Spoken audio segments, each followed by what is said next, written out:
Politician amagi yumda nongmai kapsinduna aki akhang nanghalambagi thawong ase India Bloc Manipurna agar mongda kanjam tawi haina bloc asi convener so oriba CPIM gi secretary Khajamayum Santana Fongrukle Janata Dal United ki vice president so oriba hanagi Manipur gi chief secretary Oinam Nabakishore gi ningthau khongda leiba yum gi maning thangba gate mamangda ngarang numidang nongmai round khara kaplamba aduga mari leina ngase ningthau khongda leiba Oinam Nabakishore gi yumda pangthokpa paw gi mifam amada wafam asi mahakna fonokibane India Bloc Manipur gi maru oiba thomi kayana saruk yaduna pangtokkiba paw ki mifam aduda Khajamayum Santana makhatana hai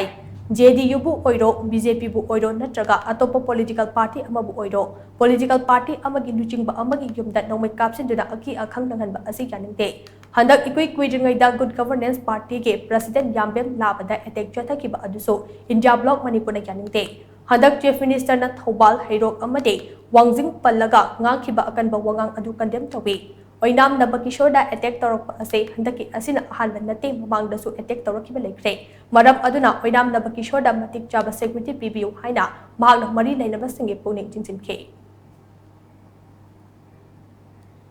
Oinam akui Nabakishore akui marubase masida security piwa haibasu yam tangai fate maramdi mamang dasu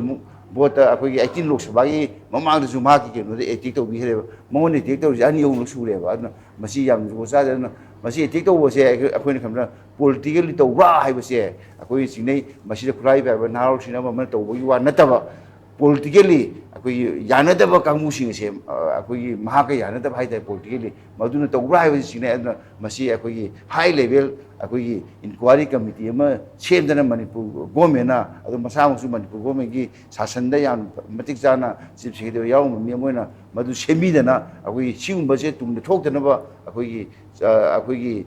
thausil se akui lokot pinaba Manipur government amadi Bharat government da akui na India Bloc Manipur mohsinduna yana convener moina akui appeal tawjari